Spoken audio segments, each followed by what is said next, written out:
1.4 অনুপাতে গ্যাজেট জারি। মূল বেসিক সর্বনিম্ন 30,000 টাকা ও পেনশনারদের 100% পেনশন সুবিধা। সুপ্রিয় দর্শক, আসসালামু আলাইকুম।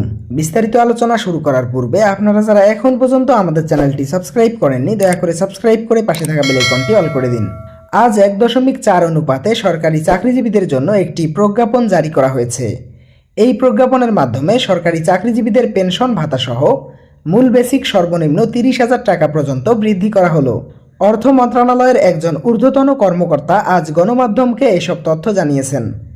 তিনি বলেন, আমরা নবম পে স্কেলের বৈঠকে উপস্থিত ছিলাম, যেখানে সরকারি চাকরিজীবীদের বেতন ও ভাতার বৃদ্ধির জন্য প্রধান উপদেষ্টা সহ অর্থ উপদেষ্টা ও পে কমিশনের সদস্যরা যথাযথ মত প্রকাশ করেছেন।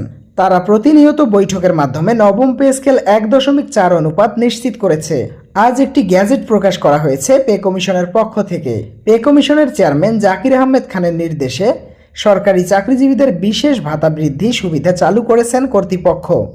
অর্থ উপদেষ্টা ও পরিকল্পনা উপদেষ্টা সহ সংশ্লিষ্ট মহল নবম পে স্কেল বাস্তবায়নের চূড়ান্ত পদক্ষেপ গ্রহণ করেছেন।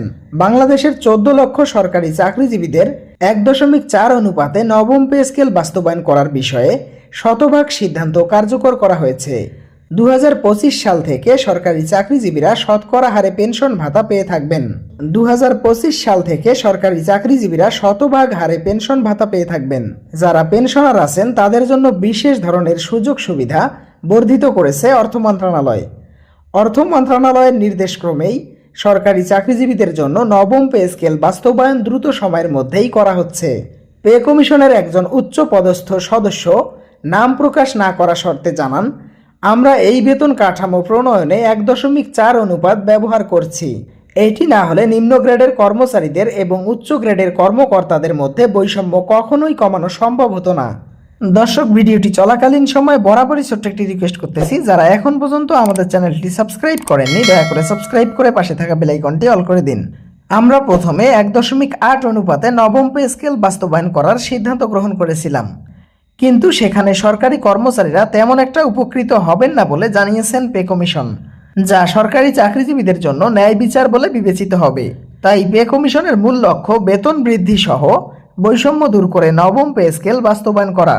সেদিকেই কাজ শুরু করেছেন বলে জানিয়েছেন পে কমিশন। প্রধান উপদেষ্টার নির্দেশ ও অর্থ উপদেষ্টার দিক নির্দেশনাকে সামনে রেখেই নবম পে স্কেল বাস্তবায়ন করছেন পে কমিশন। সরকারি কর্মচারীরা যে বেতন ভাতা পেয়ে থাকেন তা অত্যন্ত কম বলে বিবেচনা করা হয়, তাই তাদের জন্য বেতন বৃদ্ধি সহ অন্যান্য সুযোগ সুবিধা বর্ধিত করা হয়েছে। এবারের পে স্কেলে আরও কয়েকটি বড় ঘোষণা অপেক্ষা করছে। প্রথমত, জীবনযাত্রার ব্যয় বৃদ্ধির কথা বিবেচনা করে বর্তমান মহার্ঘ ভাতা বেড়ে 20% হতে পারে বলে জানা যাচ্ছে। এটি নিম্ন ও মধ্যম গ্রেডের কর্মচারীদের জন্য একটি বড় সিদ্ধান্ত হয়ে দাঁড়িয়েছে।